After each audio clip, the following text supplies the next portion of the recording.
को धमकी मिली एक बार फिर से। स्कूलों को बम से उड़ाने की धमकी दी गई है। ईमेल के जरिए यह धमकी मिली है। इस वक्त की बड़ी खबर, पुलिस बम स्क्वाड की टीम मौके पर पहुंची है। शुरुआती जांच में कोई संदिग्ध वस्तु नहीं बरामद हुई है, लेकिन इस वक्त की जो बड़ी खबर आपको बता रहे हैं, बम से उड़ाने की धमकी का सिलसिला लगातार चल रहा है। एक बार फिर से चंडीगढ़ में स्कूलों को बम से उड़ाने की धमकी दी गई है। नामी गिरामी स्कूलों को, पौष इलाके में स्कूल हैं जिनको बम से उड़ाने की धमकी दी गई है, जिसके बाद देखिए मौके पर सुरक्षा के पुख्ता इंतजाम किए गए हैं। सभी स्कूलों को खाली कराया गया है। डॉग स्क्वाड के साथ बम निरोधक दस्ता भी पहुंचा हुआ है। ईमेल के जरिए यह धमकी दी गई है। चंडीगढ़ के कई स्कूलों को धमकी मिली है, जिसमें पुलिस बम स्क्वाड की टीम मौके पर पहुंच करके सभी स्कूल परिसर के कोने कोने में जांच कर रही है। स्कूलों को बम से उड़ाने की धमकी शुरुआती तौर पर जो जानकारी सामने आ रही है, ईमेल के जरिए दी गई है। हालांकि सोर्स के बारे में पता लगाने की जिम्मेदारी इस वक्त साइबर सेल के पास है, और ये पहला मामला नहीं है। लगातार हम देख रहे हैं महीने के आखिरी में आते आते कई धमाके के धमकी जो हैं वो मिल चुके हैं।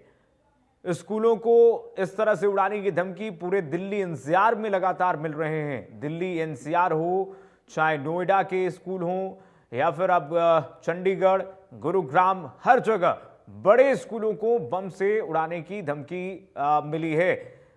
ये सिलसिला न सिर्फ स्कूलों तक थमा है, बल्कि कोर्ट और कचहरी को भी बम से उड़ाने की धमकी दी जाती है। कभी विधानसभा को, कभी विधान परिसर को उड़ाने की धमकी दी जाती है। उसके बाद सुरक्षा के पुख्ता इंतजाम किए जाते हैं। ये जरा तस्वीरें देखिए, चंडीगढ़ के स्कूल की तस्वीर है जहां पर सुरक्षा के पुख्ता इंतजाम किए गए। हरियाणा पुलिस, इस वक्त चंडीगढ़ पुलिस तैनात है। और देखिए जरा मेल देखिए, चंडीगढ़ स्कूल बम ब्लास्ट के नाम से सब्जेक्ट में लिखा हुआ आया ये मेल। कहां से आया है किसी को जानकारी नहीं है। साहिल हमारे साथ जुड़ गए हैं तमाम जानकारी के साथ खबर पर। साहिल, ये एक बार फिर से बहुत संवेदनशील मामला, ये सिलसिला थमने का नाम नहीं ले रहा है। कहां जाकर के थमेगा ये सिलसिला?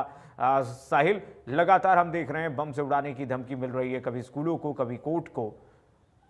क्या पुष्टि हो पा रही है? कुछ कहां से मिला है ये मेल? स्रोत का पता लग पाया है?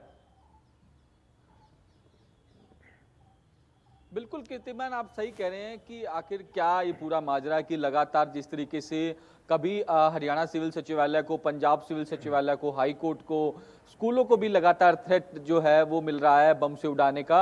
आज भी चंडीगढ़ के कई स्कूलों को बम से उड़ाने का थ्रेट जो है वो मिला है। चंडीगढ़ के 2 स्कूल प्रबंधकों को जो मेल आया है उसके अंदर साफ तौर पर मेंशन किया गया है कि कुछ ही देर में जो है स्कूलों को उड़ा दिया जाएगा, जिसके बाद पुलिस को इस मामले को लेकर शिकायत की गई। और पुलिस और साथ ही साथ बॉम्ब स्क्वाड दस्ता, डॉग स्क्वाड और इसके अलावा फायर ब्रिगेड की गाड़ियां जो है वो मौके पर पहुंची। पूरे स्कूल में चेकिंग अभियान जो है वो चलाया जा रहा है। तमाम बच्चों को बाहर जो है वो भेज दिया गया है, स्कूल को खाली करवा दिया गया है। तो ऐसे में लगातार अब चेकिंग अभियान जो है वो चलाया जा रहा है। बम की धमकी चंडीगढ़ के सेक्टर 38 स्थित विवेक हाई स्कूल और मनी माजरा में जो गुरुकुल भवन विद्यालय है उसको ईमेल के जरिए मिली है। सूचना मिलते ही चंडीगढ़ पुलिस जो है वो अलर्ट मोड पे आ गई है।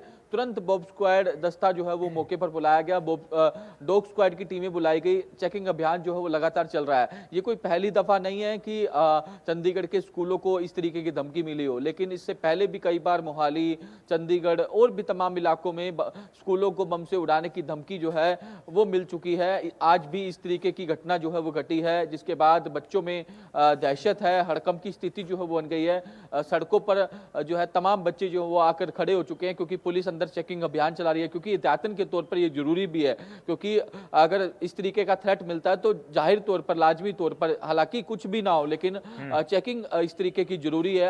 अनहोनी जो है वो कोई किसी प्रकार की हो सकती है। इसी के चलते पुलिस की ओर से पूरा स्कूल परिसर जो है वो खाली करवा दिया गया है। लगातार चेकिंग जो है इस मामले में की जा रही है। साहिल, इसको भी बहुत बड़ी खामी मानी जाएगी कि अभी भी जांच एजेंसियों को, सुरक्षा एजेंसियों को इनके सोर्स के बारे में आधिकारिक तौर पर जानकारी नहीं मिल पाई है। क्या वजह है? कहां से ये आ रहे हैं? ये लगातार थ्रेट, एक के बाद एक थ्रेट्स आ रहे हैं, न सिर्फ गुरुग्राम में और चंडीगढ़ में, बल्कि दिल्ली एनसीआर के आसपास इलाके में, नोएडा में भी हमने देखा था। दिल्ली के कई स्कूलों को भी बम से उड़ाने की धमकी दी गई है। अभी तक सोर्स की पुष्टि क्यों नहीं हो पा रही है? कहां दिक्कत आ रही, कहां समस्या आ रही है, क्यों नहीं पुष्टि हो पा रही इसकी? बिल्कुल बड़ा सवाल यही है कि अभी तक जो तमाम टीमें हैं वो अभी तक जो ईमेल आ रहे हैं उसको ट्रैक क्यों नहीं कर पाई। इस तरीके का सिलसिला जो है वो काफी दिनों से चलता आ रहा है। आप पिछले दिनों की बात कर ली जाए, पिछले दिनों भी काफी इस तरीके की मेल्स जो है वो देखने को मिली थी। मेल के जरिए जो है वो मोहाली के कई स्कूलों को उड़ाने की धमकी दी गई। पंजाब सिविल सचिवालय को कई बार थ्रेट जो है वो मिल चुका है बम से उड़ाने का। पंजाब एवं हरियाणा हाई कोर्ट को भी जो है बम से उड़ाने का थ्रेट जो है वो मिल चुका है। लगातार इस तरीके का सिलसिला जो है वो जारी है। हालांकि अभी तक इस मेल को ट्रैक नहीं कर पाया कि कौन किसके द्वारा ये शरारत की जा रही है, कौन लगातार इस तरीके की हरकत कर रहा है, कौन जिस तरीके से बच्चों को डरा रहा है, और भी लोग जो है जिस तरीके से चाहे वो पंजाब सिविल सचिवालय के कर्मचारी हों, अधिकारी हों, इन सभी के साथ इस तरीके की हरकत जो है वो कर रहा है। यहाँ तक कि पंजाब के मोहाली में जो फोर्टिस अस्पताल है उसको भी बम से उड़ाने की धमकी जो है वो दी जा चुकी है। तो कहीं ना कहीं अब देखने वाली बात होगी कि कब तक इसको ट्रैक जो है वो तमाम एजेंसियों की ओर से किया जाएगा, साइबर टीमों की ओर से किया जाएगा। अगर इसको ट्रैक कर लिया गया तो पता लग पाएगा कि आखिर कौन वो शख्स है किसके द्वारा ये जो लगातार हरकत की जा रही है। अभी तक इस मामले में कोई जानकारी नहीं मिल पाई कि किसके द्वारा ये ईमेल जो है वो भेजे जा रहे हैं, कौन इसका मास्टरमाइंड है। लगातार तमाम एजेंसियां जो है इस पर वर्क जो है वो करने में जुटी हुई है। इस मामले को अगर जांच एजेंसियां सिर्फ थ्रेट के रूप में देख रही हैं तो बहुत गंभीर मामला है, बहुत गंभीर विषय है ये साहिल। जांच एजेंसियों को समझ जाना चाहिए कि केवल एक थ्रेट नहीं है, बहुत संवेदनशील मामला है। अगर एक भी मामला अगर सच हो जाता है तो समझिए कितनी बड़ी लापरवाही और कितनी बड़ी खतरे की घंटी आहट जो है सुरक्षा एजेंसियों के दरवाजे पर खड़ी हुई है। बहुत शुक्रिया।